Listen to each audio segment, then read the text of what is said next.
लाया करता है। आज जो शहादत दिवस है, तो नमस्कार, आप देख रहे हैं पब्लिक लाइव न्यूज़। मैं आपके साथ जुड़ चुका हूं विकास रावत, और आज हमारे बीच में सुनील सर जुड़ रहे हैं कांग्रेस पार्टी से, और सर भी जुड़ रहे हैं। क्या नाम है सर आपका? पवन पटेल सर जुड़ रहे हैं। और मैं आपको बता दूं, अभी एक सभा रखी गई थी, एक प्रोग्राम रखा गया था जिसमें काफ़ी लोग शहीद हुए थे। कहीं ना कहीं इस कानून को बचाने के लिए कई सारे लोगों ने अपनी आहुति दी है। कई सारे बच्चे यहाँ पर शहीद हुए थे। जगह जगह एक आंदोलन छिड़ा था, और 2 अप्रैल का ये बात है। और सर आज इसी उपलक्ष्य में यहाँ पे ग्वालियर आए हुए थे। हम उनसे जानते हैं सर। सर आज जो रखा गया था टॉपिक, इसके बारे में थोड़ा सा बताइए सर। देखिए, आज ये जो टॉपिक रखा गया तो कोई कांग्रेस पार्टी का टॉपिक नहीं है। आज ये हर इस देश और प्रदेश की जनता का टॉपिक है, क्योंकि आज हमारा संविधान, जिस संविधान पे पूरी दुनिया को नाज हुआ करता था, वो बाबा साहब भीमराव अम्बेडकर का संविधान कहीं ना कहीं से भारतीय जनता पार्टी ख़त्म करना चाहती है। और अब इस देश और प्रदेश का युवा जाग चुका है, चाहे वो राहुल गांधी की यात्रा के माध्यम से जागा हो, चाहे आम आदमी दुखी जिस तरह से पीड़ित है, जिस तरह का शोषण हो रहा है, जिस तरह आदमी को स्वतंत्रता के अभिव्यक्ति की आज़ादी खत्म होती जा रही है, आज हर व्यक्ति जाग चुका है। तो हमारा एक छोटा सा प्रयास है कि अब ओबीसी, एससी, एसटी वर्ग और गरीब वर्ग, मजदूर वर्ग, किसान वर्ग, आज सभी को एक होना चाहिए। अगर आज ये करो या मरो की नीति को अपनाते हुए एक होंगे, तभी हमारा संविधान बचेगा, देश बचेगा, किसान बचेगा। उसी एक की छोटी सी मुहिम है, छोटी सी शुरुआत है। और हमें ऐसा प्रतीत हुआ है, आज हमें ऐसा महसूस हुआ है कि आने वाले टाइम में आपको ये देखने का मिलेगा, ये जो चिंगारी आज लगी एक बहुत बड़ी ज्वाला बन के आएगी, और भारतीय जनता पार्टी जैसी फिरका परस्त ताकतें इस देश और प्रदेश से हटेंगी। जिस तरीके से सर राहुल गांधी जी ने एक आवाज़, एक आंदोलन किया था, जिसकी वजह से काफ़ी लोगों में चेंजेस देखे गए हैं। लोग, जनता कहीं ना कहीं उनके प्रति एक पॉजिटिव नज़रिया लेके आई है। इस बीच में थोड़ा सर राहुल गांधी जी ने जो आंदोलन छेड़ा है सर, कांग्रेस पार्टी एक अच्छे लेवल पे जा रही है सर। आज एक अच्छी छवि बन रही है कांग्रेस पार्टी की, एक प्रदेश में छोड़िए पूरे इंडिया के अंदर। इस पर सर बताइए थोड़ा। ये पदयात्रा जो है वो कोई मामूली चीज़ नहीं है। देश दुनिया में जो जो पदयात्रा हुई, पहले तो पदयात्रा की थी मूसा ने 40 साल, और दुनिया को पहला लिखित संविधान दिया था। उसके बाद में पदयात्रा की थी बुद्धा ने। उसके बाद में यहाँ तुर्कशील लोग तैयार हो गए। उसके बाद में पदयात्रा की थी ईसा मसीह ने, जिसकी वजह से आज दुनिया भर में उसके वाणी आई है। और फिर बाद में 3.5 ईयर की जो पदयात्रा इन्होंने की, उसने उनका जो राहुल गांधी का पद इतना बढ़ गया, और पार्टी इतनी डर गई कि उसको पहले दिन 2 साल की सज़ा, दूसरे दिन बंगला खाली करो, तीसरे दिन सांसद रद्द करो। इतनी घाई गड़बड़ हो रही है। क्योंकि ये अपने प्रतिमा से ज़्यादा बड़ा बन गया है, और ये महात्मा की कैटेगरी में आ गया। ये एक नहीं, कई पंतप्रधान बनाएगा ये राहुल गांधी। सर गौतम अडानी पे जिस तरीके राहुल गांधी के आरोप हैं कि कहीं ना कहीं 20,000 करोड़ की संपत्ति गौतम अडानी के पास है, इसमें सर बताइए। ये नई तो बात है ही नहीं। इसके लिए जब रिपोर्ट के अंदर मेरे दोस्त ने केस डाली है, उनका नाम है जया ठाकुर, और वकील साहब है हमारे मित्र वरुण ठाकुर। उन्होंने केस डाली, पहले आदमी है वो। उनको रिपोर्ट मैंने दी थी। और अगर अडानी के रिपोर्ट में गलत है तो भारत देश ने, अमेरिका इतना सुंदर संवैधानिक देश है, वहाँ किसी को भी कानून इस्तेमाल करने का अधिकार है। ये कानून इतना ओपन कंट्री में ये फिर केस क्यों नहीं डाल रहा अगर झूठ है उसका? तो ये इसका मतलब, ये तो झूठ है, ये तो हो गया। यहाँ अडानी के बारे में शब्द बोलो देश की द्रोह हो जाता। तो ये क्या है? इसका मतलब ये है कि सारा का सारा जो मामला है वो बहुत ही डीप और बहुत ही करप्ट का मामला है। इस देश के अंदर युवाओं को रोजगार नहीं है, शिक्षा में 60 हज़ार स्कूल बंद हो गए, 3 लाख नौकरियां खाली है, कोई पद भरने नहीं जा रहा, और इस तरह से देश को बर्बाद किया जा रहा। और आज इस तरह से इकट्ठा होने की ज़रूरत हो गई है, समाज, जाति, धर्म, ये सब मिलकर। जिस तरीके से राहुल गांधी की सदस्यता खत्म की गई है, जिसमें विपक्ष एक हो गया है, इस पर सर क्या बताएंगे? और विपक्ष एक होने के लिए, देखो, एक होने के लिए बलिदान देना पड़ता है। किसी को पद का बलिदान देना पड़ता है, किसी को इस देश को एक रखने के लिए गांधी को अपना बलिदान देना पड़ा, तब एक होने का प्रयत्न। नहीं तो यहाँ तो फिर कितना भयंकर ये हुआ। ये तो जो आज फिरका परस्त ताकते लोग काम कर रहे हैं, इन्होंने तो देश बंटवारा ही किया है। अभी कश्मीर का हाल देखो क्या है, वहाँ कोई आज़ादी नहीं है। इधर देखो तुम नॉर्थ ईस्ट में अब हर जगह तुम देखो तो इस तरह से ये खंड करने वाले अखंड भारत की बात करते हैं, और जो अखंड भारत रखना चाहते हैं उनको देशद्रोही कहते हैं। सुनील सर, जिस तरीके से अभी चुनाव आने वाले हैं मध्य प्रदेश में, तो क्या तैयारियां हैं पार्टी की? मैं पार्टी का नहीं हूँ स्पोक्स पर्सन, मैं इस पार्टी का समर्थक हूँ, और ये पार्टी का इसलिए समर्थक हूँ क्योंकि कांग्रेस की सिवा विपक्षी एकता हो नहीं सकती, और कांग्रेस ही सबसे बड़ा दल है। कांग्रेस के नेतृत्व में कहने के लिए बहुत सारी हथियार है यहाँ, और उनको कांग्रेस में लाए जो भटके हैं भेड़े, जिसको भटके भेड़े बोलता हूँ, वो अपनी थी भेड़े, भटक गई, उनको वापस लेकर आया, और उनको लाने के लिए उनको पद देना पड़ेगा, जितनी संख्या भारी उतनी उसकी भागीदारी, और ये करने से ये सरकार का क्या, ये देश की सारी सरकार बनाएंगे। हमारे बीच में और सर जुड़ रहे हैं, हम उनसे भी जान लेते हैं। कांग्रेस पार्टी जिस तरीके से आज मध्य प्रदेश में चुनाव आने वाले हैं सर, इस पर क्या बोलोगे? इसमें बड़ा साफ सुथरा है। कांग्रेस को नियत ये रखनी चाहिए, जिसकी जितनी संख्या भारी उसकी उतनी भागीदारी, और हमारा जो क्या कहते हैं ओबीसी की जाति जनगणना पर खुलेआम पूरा विपक्ष का साथ दे, और जो हमारे साथ रहेगा उसका हम साथ देंगे। और पूछिए सर, जिस तरीके से आज जनता चाहती है बदलाव, चाहती है जनता, चाहती है रोजगार, चाहती है जनता, चाहती है महंगाई से कहीं ना कहीं राहत मिले, तो इस पर बताइए सर। इस पर यही है भाई, विपक्ष के जितने सारे लोग हैं, कांग्रेस को अब वो चीज़ छोड़ देनी चाहिए। कांग्रेस इनके साथ मिलके, और जिसकी जितनी संख्या भारी सरकारी नौकरी, जो पुराना तरीका है, एक मिनिमम कॉमन मिनिमम प्रोग्राम बना ले और सारे लोगों को साथ लेके चले, और निश्चित रूप से फतेह होगी। लोग बहुत नाराज़ हैं इस बीजेपी सरकार से। जैसा कि हमारे बीच में काफ़ी सीनियर लोग बने हुए थे, उन्होंने कांग्रेस पार्टी का समर्थन करते हुए कांग्रेस पार्टी को एक मैसेज दिया कि सब लोगों को एक होना चाहिए, और बीजेपी ने काफ़ी अत्याचार किया हुआ है, कहीं ना कहीं उन लोगों का कहना है। और कहीं ना कहीं अगर देश में तरक्की चाहिए तो कांग्रेस पार्टी को जिताना होगा, या फिर कांग्रेस पार्टी के जितने भी वरिष्ठ यहाँ पर नेता हैं, उनने आज जिस तरीके से चिंगारी लगाई है, जिस तरीके से आज है ना। हाँ सर, सर पटेल साहब जोड़ रहे हैं। पटेल साहब बताइए। देखिए, इस पे क्या है जो मैं बता रहा हूँ, एक दो चीज़ों को मान लीजिए।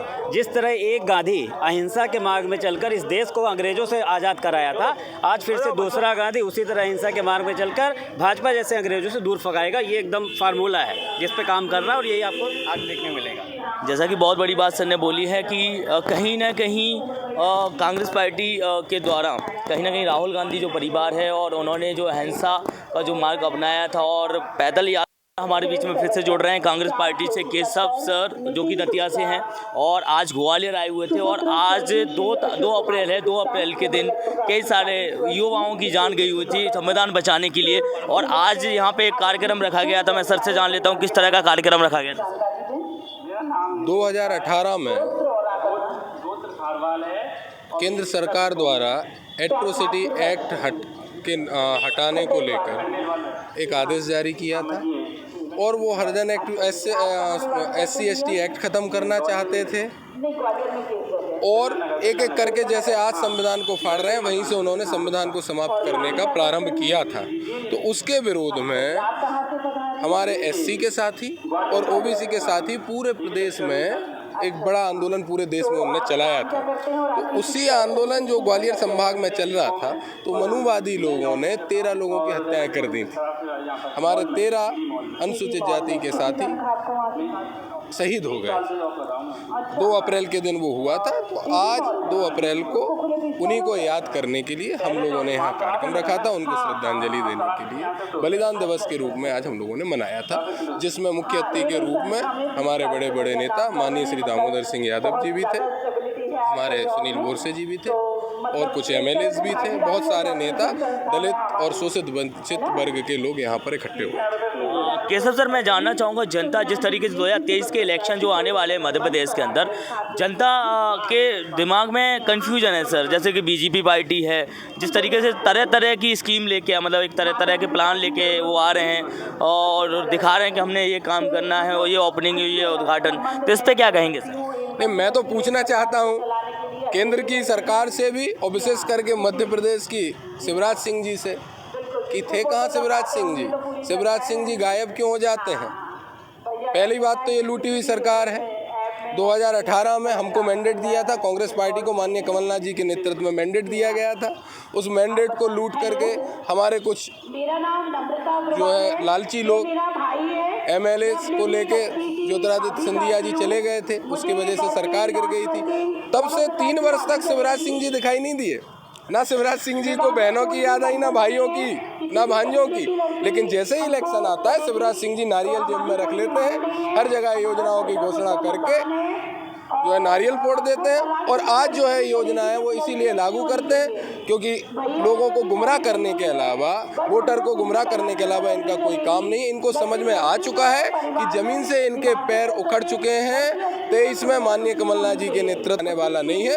देश की जनता, एक एक व्यक्ति, महिला, युवा, दलित, शोषित, वंचित, हर व्यक्ति सच्चाई जान चुका है और कांग्रेस को बहुत बड़े बहुमत के साथ सरकार बनाने जा रहा है। सर 2023 में जिस तरीके से अभी राहुल गांधी जी ने भारत जोड़ो यात्रा निकाली, जिसकी वजह से कांग्रेस पार्टी में एक अलग सा जुनून देखने को मिला है हर कार्यकर्ता के अंदर, और अभी प्रेजेंट में उनकी सदस्यता खत्म कर दी गई है, इस पर क्या बोलोगे सर? आप समझ सकते हैं लोकतंत्र के इतिहास में ऐसा कभी नहीं हुआ। जैसा कि हम लोग प्रारंभ से ही कहते हैं कि नरेंद्र मोदी का संविधान में विश्वास नहीं है, इस भारतीय जनता पार्टी का, सरकार का लोकतंत्र में विश्वास नहीं है। ये तानाशाही लोग, ये डिक्टेटर लोग हैं। जैसे ही हमारे नेता माननीय राहुल गांधी जी भारत जोड़ो यात्रा निकले, उनके साथ करोड़ों लोग यात्रा में शामिल हुए और उनकी विचारधारा से प्रभावित हुए, तो हिल गई पूरी की पूरी सरकार। आप सिर्फ सदस्यता रद्द करने की बात नहीं है, इतिहास में पहली बार ऐसा भी हुआ कि संसद में माइक बंद किए गए। राहुल गांधी जी को बोलने नहीं दिया जाता, पूरे विपक्ष का माइक बंद कर दिया जाता है। साथ ही सदस्यता रद्द करना, तो आप समझ सकते हो 2 साल की सजा कभी मानहानि में हुई है इतिहास में? मैक्सिमम ऑफेंस कभी नहीं मिलता, लेकिन जानबूझ के कोर्ट के द्वारा इस तरह की सजा दिलाई गई जिससे कि राहुल गांधी जी डर जाएं। लेकिन शायद वो भूल रहे हैं कि उनके अंदर गांधी जी के, हम लोग गांधी जी के अनुयायी हैं, हम कांग्रेसी हैं, हम बाबा साहब के अनुयायी हैं। हम लोग ऐसे लोगों के अनुयायी नहीं हैं जो अंग्रेजों से माफ़ी मांगी हो जिन्होंने, और जो अंग्रेजों के साथ मिलकर RSS के लोगों ने काम किया हो।